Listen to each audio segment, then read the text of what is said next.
Hey, 8th grade. This is Miss Zeman, and today I want to talk to you about how to evaluate resources, specifically online resources. By now, you should be in the middle of your dystopian unit, and while I will say we are certainly nowhere near living in a dystopian society, I do want to point out that never in a time have you had more information available to you at your fingertips. And never has there also been a time where more people have been trying to feed you misinformation. So it is a good idea to arm ourselves with knowledge on how to evaluate those resources. So today I'm going to give you a quick guide on how to do that. A quick note, I would like for you to take notes during this presentation so that you have something on hand to reference as you look at sources, and then you can always go back and look at this slideshow. Okay, so a quick, easy test that we librarians like to do when evaluating resources is called the CRAP test. It is a test that will help you determine for yourself what is useful and what is crap. Okay? What does CRAP stand for? Currency, relevance, authority, accuracy, and purpose. I'll go ahead and kind of highlight each word. So currency, when was the information published or posted? Has the information been revised or updated? Does your topic require current information, or will older sources work as well? And are the links functional? When you are specifically looking at something online, do they provide links to other sources? And if so, do they work? That can be a good indicator that the article is no longer new if what they link to is outdated. But for today, let's imagine we are doing research on our favorite topic, the coronavirus, because that is something that is important to all of us right now. If we are doing research on the coronavirus, does it need to be current? Yes, of course. Anything scientific, we want to know the most up-to-date information. If it's old, you know, it's not as useful to us. Okay. Relevance. Does the information relate to the topic or answer your question? Is it relevant? Who is the intended audience? Is the information appropriate for your level? For example, is it too elementary, or is it a little bit too more advanced than what you were looking for? Have you looked at a variety of sources before determining this is the one you will use?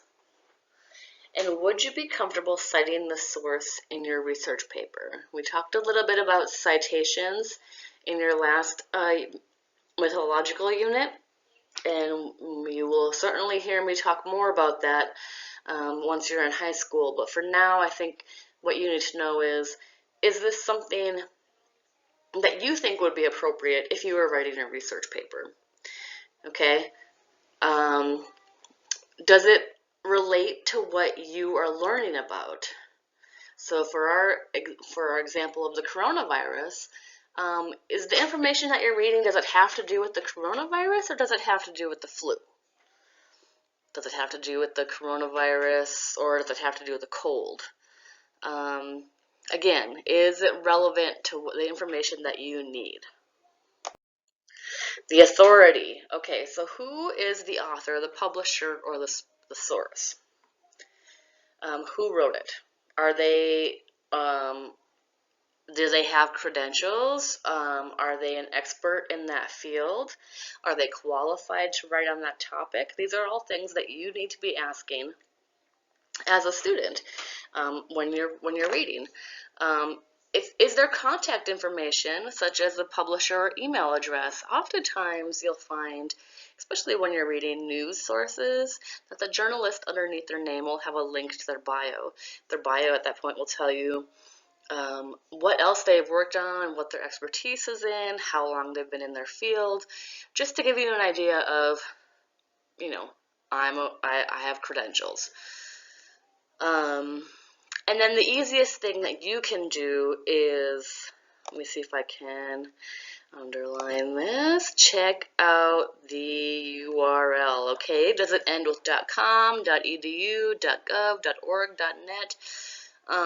Again, for example of the coronavirus, what information do we want to know? Well, we want to know it. We want to know it from the leading experts in the medical field, right? In this case, it would be the Center for Disease Control. So that would be, their website is cdc.gov, and indeed, when you go to that site, right on their main page, homepage, is coronavirus or COVID-19 update.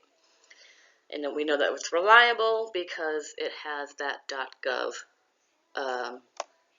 in their URL.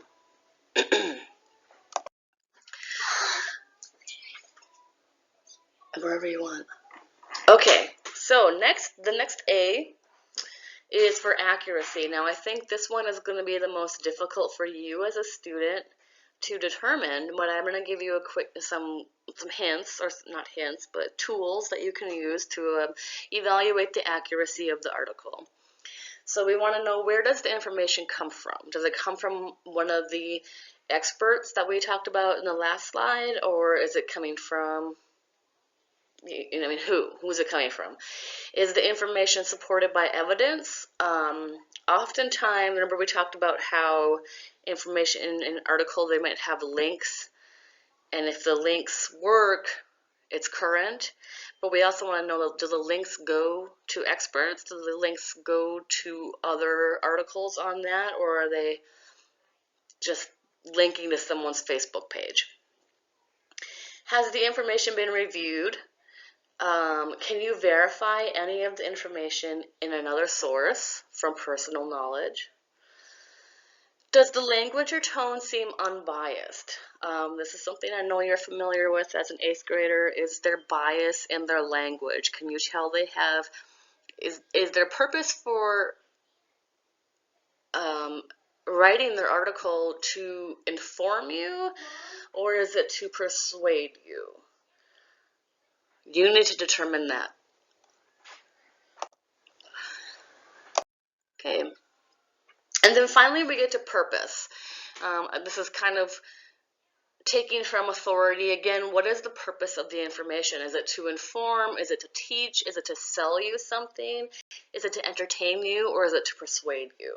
Okay, think about that as a consumer, as a reader, as a student. Why am I getting this information? Okay, is it possibly just so that I click on something else? Right, that's what we know as clickbait. Is it to tell you, to inform you? You need to be able to discern that. Do the authors make their intentions or purpose clear? Is the information fact, opinion, or propaganda? I know you guys talked about propaganda last year, I believe, in history, so you should know what that is. Does the point of view appear objective or impartial? Again, we're looking for that unbiased language. And are there political, ideological, cultural, religious, institutional, or personal biases? Okay, so I want to take a brief minute and talk about the difference between misinformation and disinformation. So we've certainly heard a lot about fake news in the last couple of years. It's a term that gets thrown around.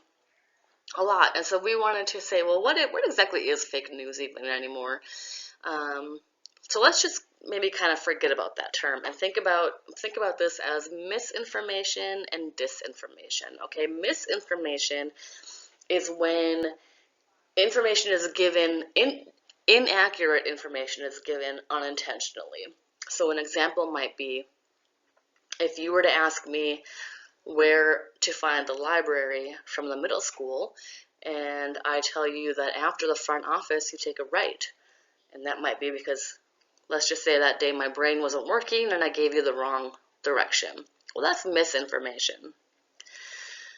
But if my brain in fact was working that day and I was feeling kind of devious and I told you to take a right instead of a left because, whatever reason I wanted you to leave the building, that would be disinformation. I knew that the information that I was giving you wasn't correct, so it was disinformation. Some examples of different disinformation, and we kind of went through these in the lecture, but the clickbait, which is manipulated content. Often, when you see headlines that are a little bit too extreme to believe, that is going to be clickbait. Deep fakes, the altered images or videos. Here, let me see if I can circle that. That's when something is changed so dramatically it's completely different from the original version. I'm sure you have seen plenty of deep fake videos online. Okay, and then misleading content that is presented to you in a misleading way, such as stating an opinion as a fact. And finally, I want you to protect yourself from disinformation, again, by using the CRAP test that we just went over, but also you can consult and compare competing sources, fact check stories with sites like Snopes, Politico, and PoliticaFact. And I wanted to kind of highlight Snopes because that's always a good fact checking site to look at when you just don't know what to believe.